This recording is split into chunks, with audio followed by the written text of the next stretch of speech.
Isang mapagpalang araw sa inyo lahat. Samahan nyo kami sa aming paglalakbay dito sa Bayan ng Pila! Kilala ang Pila, Laguna dahil sa mayamang kasaysayan at kulturang pangkabiyasan nito. Narito ang ilang dahilan kung bakit kilala ang Pila.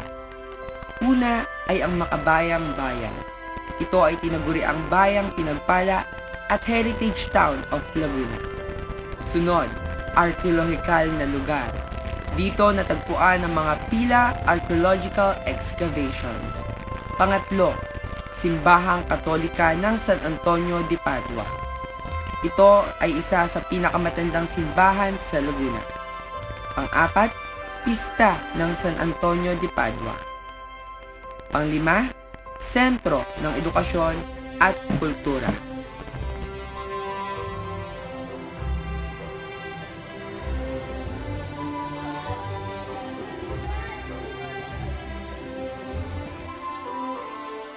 Ang Pila Municipal Center ay tinayo noong panahon ng mga Espanyol sa ikalawang kalahati ng ika-19 na siglo.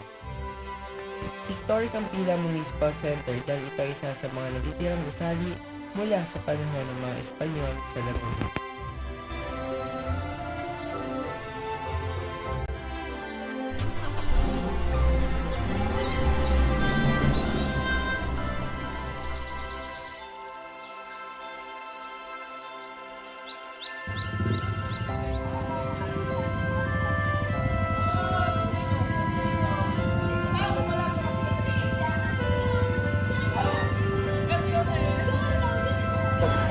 Ngayon, narito tayo sa isa sa bahay kung saan tanyag na puntahan ng mga estudyante. Kilala ang Pila dahil sa mga lumang bahay na itinayo noong panahon ng Kastila at Amerikano. Tama, isa ito sa mga bayan na naperserba noong Spanish era layout. Kaya parang bumalik ka na rin sa nakaraan. Ang bayan ng Pila ay siyang talagang masigana sa heritage houses. Dahil ito ay isa sa talagang dinadayo at pinupuntahan mga estudyante upang pagsyuta ng kanilang El Filibusterismo at No Limitang Ere na sulat ni Dr. Jose P. Rizal. Kung hindi nyo nalalaman, ang bayan ng Pila ay tinawag na bayang pinagpala dahil ito ang bayang hindi man lang nakita ng mga Espanyol noong panahon ng sakupan.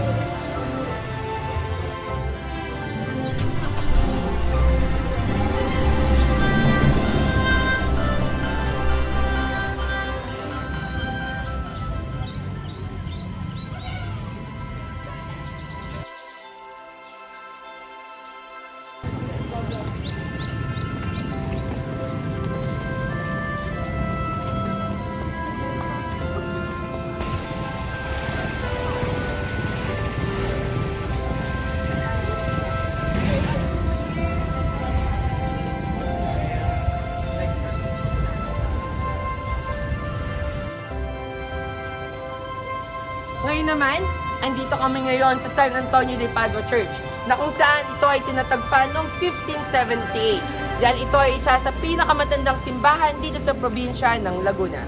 Dito din dinaraos ang mga piyesta at tradisyong katoliko ng mga taga-Pila.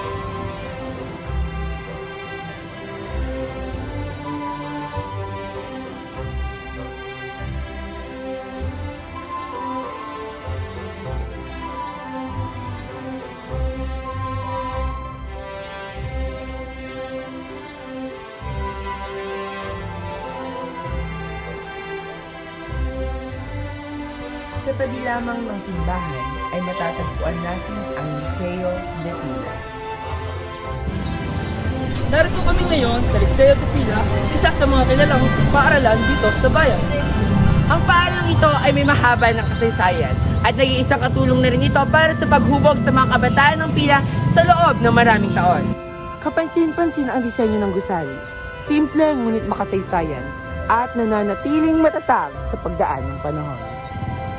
Marami ng henerasyon na mag-aaral ang nagdaan dito. At hanggang ngayon ay patuloy itong nagsisilbi sa komunidad. Isa itong patunay na hindi lamang edukasyon ang pinaahalagahan ng Pila, pati ang kanilang kultura at kasaysayan. At eto pa ang iba niyong makikita sa plaza ng Pila, Laguna.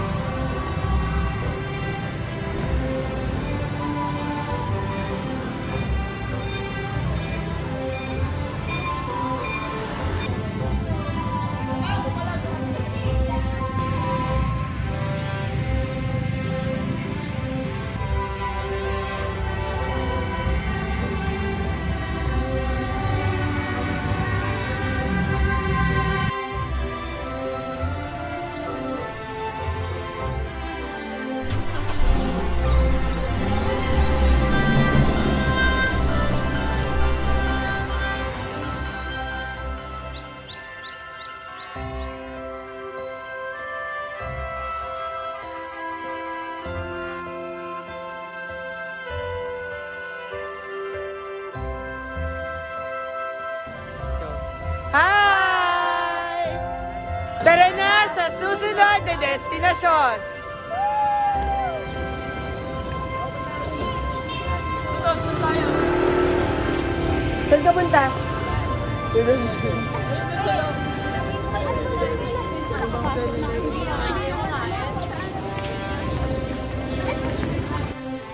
Ang aming susunod na destinasyon ay sa Eco Agro Tourism Park.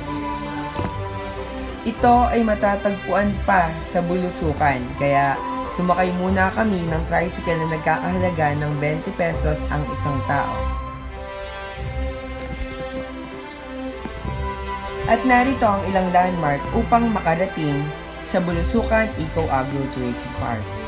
Hindi kalayuan sa plaza ay makikita nyo ang Santa Clara Norte, na kung saan yun ay papasukin nyo lang upang makapunta sa Bulusukan Eco Agro Tourism Park.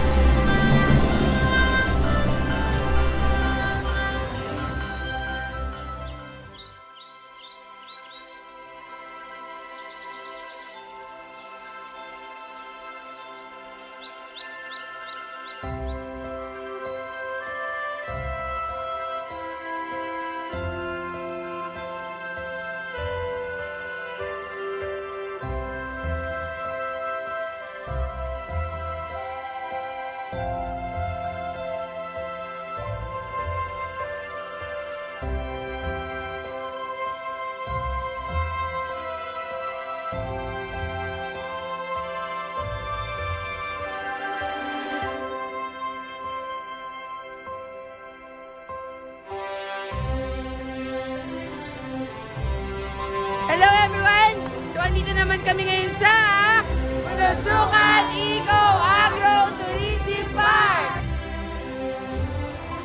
Kuya, saan po kami pwede mga pumunta po dito? Hanggang dulo, pwede dyan. Pwede rin dito. Ang mga tricycle na nagagaling dyan, papunta sa pila. Pag yung basta namin pumunta kayo, sasakay sa ibang may tulay dyan. Apo. At kayo nag-aaral dyan. Okay po. Okay po.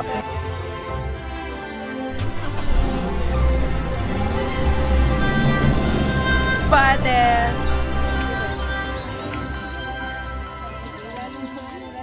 Guys, sarap!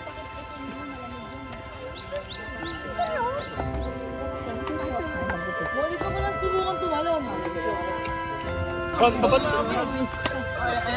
Dito sa Eco Agro Tourism Park ay makikita ang payak na pamumuhay ng mga lokal mula sa pangingisda hanggang sa pagsasaka na nagsisilbing kabuhayan ng mga taga-Pila. What? Ngayon, makikita nyo sa aking gilid na nagpapasahan ng itlog ang mga lalaki narito sa aking tabi. Ito ay itlog na itik na mula pa sa kabila at ito ay ginagamitan nila ng bangka upang madala lang nila dito sa kabilang lupa.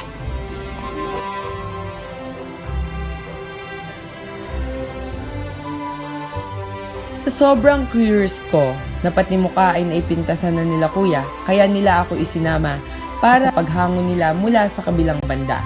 Dito ay gumamit pa kami ng bangka upang makarating sa kabilang banda. Dito ko rin nalaman na bago pa maging bayan ang Victoria ay isa lamang itong barangay ng Pila, Laguna. O diba, hindi lamang sila basta magsasaka ng itlog ng itik, kundi sila rin ay tunay na mamamayan ng Pila, Laguna.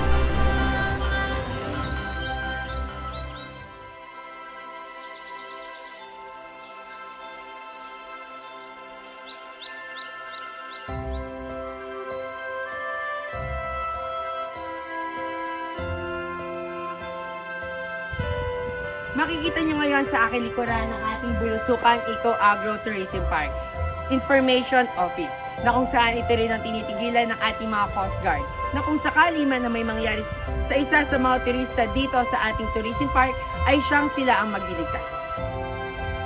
At dyan na nagtatapos ang aming paggagala. Ngayon naman, samahan nyo kami sa aming huling destinasyon, sa pagkain. Marami ang pagkain sa plaza. Sa halagang 50 pesos, ay marami ka nang mamibili at ikaw ay mabubusog na. Ngunit, meron isang pagkain dito o kainan dito na talagang binabalik-balikan. Ito ay ang ating Aling Susan Special Tapa.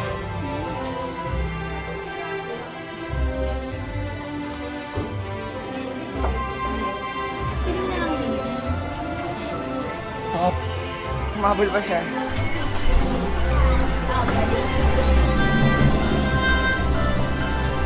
At dito na nagtatapos ang aming paglalakbay dito sa bayan ng Pila, Laguna. Maraming salamat po! Maraming salamat po, Bayan ng Pila!